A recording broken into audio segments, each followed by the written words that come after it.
Hello student, आप सभी का स्वागत है आज के इस वीडियो में। आज के इस वीडियो में स्टूडेंट समाकलन के अनुप्रयोग के महत्वपूर्ण सवालों को हल करेंगे जो सन 2025 की बोर्ड परीक्षा के लिए बहुत ही महत्वपूर्ण होंगे। जैसा कि आप यहां पर एक स्टूडेंट क्वेश्चन देख रहे हैं। इस क्वेश्चन में कह रहा है वक्र वाई स्क्वायर इक्वल टू में एक्स रेखाओं एक्स इक्वल टू में 1, एक्स इक्वल टू में 4 एवं एक्स अक्ष से घिरे क्षेत्र का क्षेत्रफल ज्ञात कीजिए। तो यहाँ पर हमें स्टूडेंट ये वक्र दिया हुआ है और ये दो रेखाएं दे रखी हैं, इससे घिरा हुआ क्षेत्रफल ज्ञात करना है एक्स अक्ष में। तो चलिए यहाँ पर इसको हम स्टूडेंट हल करते हैं। तो यहाँ पर देखिए हमने हल लिख लिया है। अब यहाँ पर देखिए जो क्वेश्चन में दिया है पहले इसको लिखेंगे। तो प्रश्न में है, कह रहा है वक्र है स्टूडेंट वाई स्क्वायर में इक्वल टू में एक्स, ठीक है। और यहाँ पर हमें रेखाएं दे रखी हैं। एक रेखा है एक्स इक्वल टू में 1 और दूसरी रेखा दे रखी है एक्स इक्वल टू में कितना 4। इनसे घिरा हुआ क्षेत्रफल हमें ज्ञात करना है, ठीक है। तो पहले हम इसका स्टूडेंट ग्राफ बनाएंगे यानी डायग्राम बनाएंगे, उसके बाद में हम इसका क्षेत्रफल ज्ञात करेंगे। तो यहाँ पर देखिए जो वक्र है ये है वाई स्क्वायर इक्वल टू में कितना एक्स।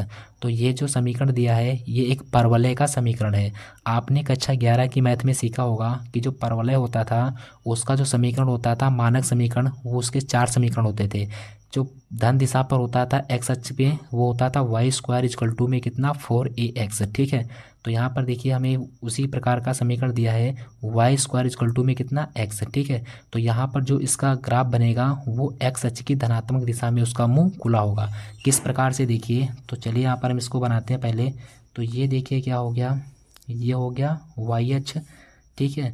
और ये जो होती है लाइन इस तरह से, इसको क्या कहते हैं, एक्स अक्ष कहते हैं, ठीक है। ऊपर जो होता है इसको कहते हैं वाई अक्ष, और यहाँ पर ये जो होता है इसको कहा जाता है वाई डैश अक्ष। उसके बाद में इस तरफ देखें तो ये जो होता है इस तरफ, और इधर की साइड में ये होता है, इसको कहा जाता है एक्स अक्ष, ठीक है। अब ये दोनों अक्ष जिस बिंदु पर एक दूसरे को स्टूडेंट काटते हैं उसको कहते हैं मूल बिंदु, और इस बिंदु के जो निर्देशांक होते हैं वो सदैव 0,0 होते हैं, ठीक है। अब यहाँ पर देखिए जो परवलय का समीकरण है वो वाई स्क्वायर इक्वल टू में एक्स है, यानी परवलय का जो मुंह खुलेगा वो एक्स अक्ष की धनात्मक दिशा की ओर ओपन होगा। यानी जो इसका ग्राफ होगा स्टूडेंट वो कुछ इस प्रकार से होगा, ठीक है स्टूडेंट। ये काहे का समीकरण है, ये समीकरण है वाई स्क्वायर इक्वल टू में एक्स, परवलय का समीकरण है। तो परवलय जो होता है वो कुछ इस प्रकार से बनते हैं। आपने इसको कक्षा 11 की मैथ में सीखा होगा। अब यहाँ पर देखिए हमें दो रेखाएं हैं। एक रेखा है एक्स इक्वल टू में कितना 1, तो हम मान लेते हैं एक्स बराबर यहाँ पर होगा 1, ठीक है। एक्स बराबर 1 वाला ये बिंदु है, तो इस बिंदु से जो रेखा होगी एक्स बराबर 1 की वो इस प्रकार से होगी। और जो दूसरी रेखा है वो एक्स इक्वल टू में कितना 4 है, तो हम मान लेते हैं यहाँ पर 1 है तो यहाँ 2 होगा, यहाँ 3 होगा, यहाँ पर ये होगा 4। तो ये हो गया एक्स इक्वल टू में कितना 4। इसको हम अगर रेखा खींचेंगे तो ये रेखा स्टूडेंट कुछ इस प्रकार से होगी।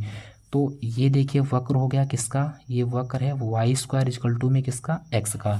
तो इससे, ठीक है, और इन दोनों रेखाओं से ये घिरा हुआ क्या है, क्षेत्रफल है। इसी को हमें ज्ञात करना है कि ये क्षेत्रफल कितना होगा। तो इसका क्षेत्रफल स्टूडेंट ज्ञात करने के लिए हम किसका प्रयोग करते हैं, समाकलन का प्रयोग करते हैं। समाकलन का किस प्रकार से प्रयोग किया जाता है, देखिए ये जो ग्राफ दिया होता है यानी जो ये समीकरण दिया है उसका हम क्या करेंगे, समाकलन करेंगे, और हम उसमें लिमिट को अपनाएंगे कहाँ से कहाँ तक, तो हमें क्षेत्रफल ज्ञात करना है 1 से लेकर के 4 तक। तो इस समीकरण का हम क्या करेंगे, समाकलन करेंगे। समाकलन करने के बाद में हम उसमें लिमिट लगाएंगे 1 से लेकर के 4 तक, फिर उसको यहाँ पर हल कर लेंगे, हमारा उस आंसर आ जाएगा। तो चलिए यहाँ पर हम लिखेंगे क्षेत्रफल। ये क्षेत्रफल बराबर में हो जाएगा इंटीग्रेशन में कहाँ से कहाँ तक ज्ञात करना है, 1 से लेकर के 4 तक। तो लिमिट हो जाएगी 1 से लेकर के कहाँ तक, 4 तक, ठीक है। अब यहाँ पर देखिए हम लिमिट को ले रहे हैं x के पदों में, तो यहाँ पर इस फलन का जो समाकलन होगा वो भी होगा सदैव x के ही सापेक्ष। तो x के सापेक्ष समाकलन करने के लिए हम क्या करेंगे, यहाँ से हम y के मान को यहाँ पर रख देंगे। तो जो y का मान आएगा वो हमें x के ही पदों में मिलेगा। तो यहाँ पर हो जाएगा y और इनटू में हो जाएगा dx। अब यहाँ पर dx हम इसलिए लिख रहे हैं क्योंकि हमें इसका ये जो वक्र दिया था इसका समाकलन करना है x के सापेक्ष, तो इसीलिए यहाँ पर हो गया स्टूडेंट x, ठीक है, dx। अब क्षेत्रफल को a से प्रदर्शित कर लें तो a बराबर हो जाएगा इंटीग्रेशन में 1 से कहाँ तक, 4 तक। अब यहाँ से देखिए y के मान को निकालेंगे तो स्क्वायर इस पर है, तो स्क्वायर जब हटेगा तो इस पर अंडर रूट लग जाएगा, तो y बराबर हमें मिलेगा अंडर रूट में x। तो ये हो गया अंडर रूट x, y की जगह पर हमने रख दिया और इनटू में कितना, dx। ठीक है, अब इसका हम समाकलन करेंगे तो इसको पहले थोड़ा हल करेंगे तो ये हो जाएगा a बराबर में इंटीग्रेशन 1 से 4 तक, अंडर रूट को हटाएंगे तो इसकी पावर कितनी हो जाएगी स्टूडेंट, 1/2 हो जाएगी और इनटू में कितना, dx। तो अब यहाँ पर देखिए x की पावर n का फार्मूला बनना है, तो इसका समाकलन में क्या होगा कि इसकी पावर में 1 जुड़ जाएगा और जोड़ने पर जो पावर आएगी उसी से क्या होगा, भाग होगा। तो ये हो जाएगा a बराबर में x की पावर में 1 को जोड़ेंगे तो देखिए 1/2 है, तो 1/2 में 1 को जोड़ेंगे तो ये हो जाएगा 3/2। तो 3/2 से ही क्या हो जाएगा स्टूडेंट, यहाँ पर भाग हो जाएगा। अब जो इसकी लिमिट है उसको भी लगाएंगे, तो लिमिट है 1 से कहाँ तक, 4 तक। ठीक है, इसको यहाँ पर हल करेंगे तो देखिए ये 2/3 ऊपर जाएगा, हो जाएगा तो 2/3, इसको हम ब्रैकेट से बाहर कर देंगे तो बचेगा ब्रैकेट में x की पावर में 3/2 और लिमिट यहाँ पर है 1 से कहाँ तक, 4 तक। यहाँ पर देखिए अब लिमिट को अप्लाई करेंगे तो ये स्टूडेंट हो जाएगा 2/3 तुम्हारा ऐसे रहेगा, x की जगह पर 4 आएगा तो 4 की पावर हो जाएगी 3 के बटे में 2, फिर माइनस का चिन्ह लगेगा। अब अपर लिमिट हो गई, लोअर लिमिट को लगाएंगे तो लोअर लिमिट में 1 है तो 1 की पावर हो जाएगी 3/2।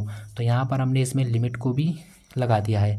अब इसको यहाँ पर हल कर लेंगे तो ये क्षेत्रफल a बराबर में देखिए हो जाएगा, ये 2/3 है, इसको ऐसे रखेंगे। ठीक है, अब देखिए यहाँ पर 4 लिखा हुआ है तो 4 को हम स्टूडेंट लिख सकते हैं 2 की पावर में 2। ठीक है, 3/2 है, फिर माइनस 1 की पावर देखिए 3/2 है तो 1 की पावर कुछ भी हो उसका मान सदैव 1 रहता है। अब देखिए पावर के ऊपर जब पावर होती है तो पावर के आपस में क्या हो जाती है, गुणा हो जाती है। तो जब 2 की गुणा हम 3/2 से कराएंगे तो ये 2 से 2 क्या हो जाएगा, कैंसिल हो जाएगा। तो यहाँ पर हमें स्टूडेंट मिल जाएगा कितना, 3/3। अब यहाँ पर देखिए 2 की पावर 3 है तो 2 की पावर 3 का मतलब कितना होता है, 2 दूनी 4 दूनी 8, फिर माइनस में कितना 1 है तो उसको भी यहाँ पर लिख लेंगे। सरल करेंगे तो यहाँ पर हो जाएगा 2/3 मल्टीप्लाई में 8 में से 1 जाएगा, कितना बचेगा, 7 बचेगा। तो यहाँ पर भी इसको और हल करेंगे तो ये हो जाएगा 7 दूनी 14/3। क्षेत्रफल निकालने हैं तो यहाँ पर मात्रक लिखेंगे वर्ग इकाई।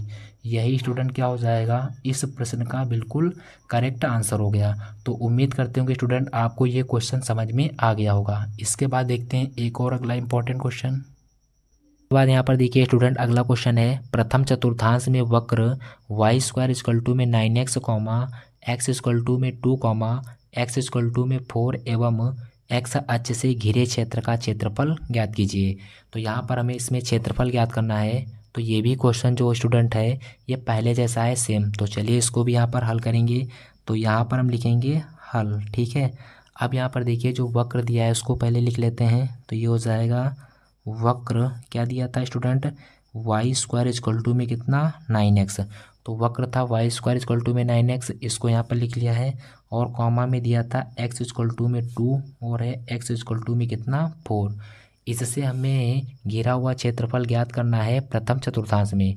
तो चलिए इसका हम पहले चित्र बनाएंगे। तो यहाँ पर देखिए ये होता है y अक्ष और ये होता है x अक्ष। ठीक है, अब देखिए ये दोनों अक्ष जिस बिंदु पर काटते हैं वो होता है मूल बिंदु। ठीक है, अब यहाँ पर देखिए जो वक्र दिया है वो है y² इक्वल टू में 9x। तो ये जो समीकरण है ये एक परवलय का समीकरण है, तो इसका जो चित्र बनता है वो कुछ इस प्रकार से बनेगा, यानी जो परवलय का मुंह होगा वो x अक्ष की धनात्मक दिशा में इस तरह से खुला होगा। ठीक है, तो ये इसका क्या हो गया, चित्र हो गया। ये जो वक्र है किसके लिए है, तो ये वक्र है y² इक्वल टू में कितना, 9x के लिए। अब उसके बाद में देखिए एक रेखा है x इक्वल टू में 2, तो x इक्वल टू में 2 की रेखा ये हो जाएगी, क्योंकि 2 बिंदु यहाँ पर होगा तो ये x बराबर 2 के लिए हो जाएगा। 3 यहाँ पर मान लेंगे तो 4 यहाँ पर बिंदु मिलेगा, तो x बराबर 4 के लिए यहाँ पर रेखा बनाएंगे तो x बराबर 4 के लिए रेखा होगी स्टूडेंट इस प्रकार से। ठीक है, अब यहाँ पर देखिए प्रथम चतुर्थांश में कह रहा है, तो प्रथम चतुर्थांश तो यही होता है इस चतुर्थांश में कितना क्षेत्र घेर रहा है, तो ये वाला क्षेत्र यहाँ पर घेरा हुआ है, तो इसी का हमें यहाँ पर स्टूडेंट क्या करना है, क्षेत्रफल ज्ञात करना है। तो इसका क्षेत्रफल ज्ञात करने के लिए हम किसका प्रयोग करेंगे, समाकलन का प्रयोग करेंगे। तो यहाँ पर देखिए लिखेंगे क्षेत्रफल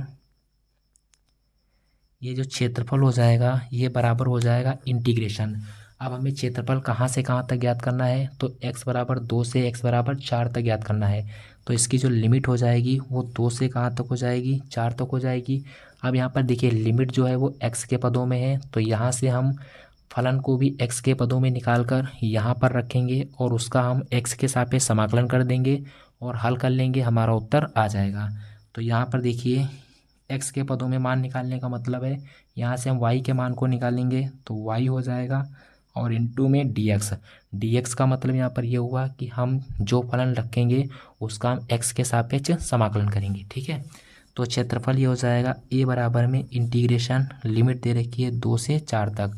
यहाँ पर देखिए y है तो y किस का मान निकालेंगे, तो y का मान यहाँ से कितना मिल जाएगा, देखिए स्क्वायर है तो स्क्वायर हटेगा तो इधर अंडर रूट लग जाएगा, तो y बराबर हमें मिलेगा अंडर रूट में 9x। तो y की जगह पर आ जाएगा स्टूडेंट अंडर रूट में 9x और इनटू में कितना dx। ठीक है, इसको और हल कर लेंगे तो ये हो जाएगा a बराबर में इंटीग्रेशन 2 से 4 तक। देखिए 9 का वर्गमूल कितना होता है, 3 होता है।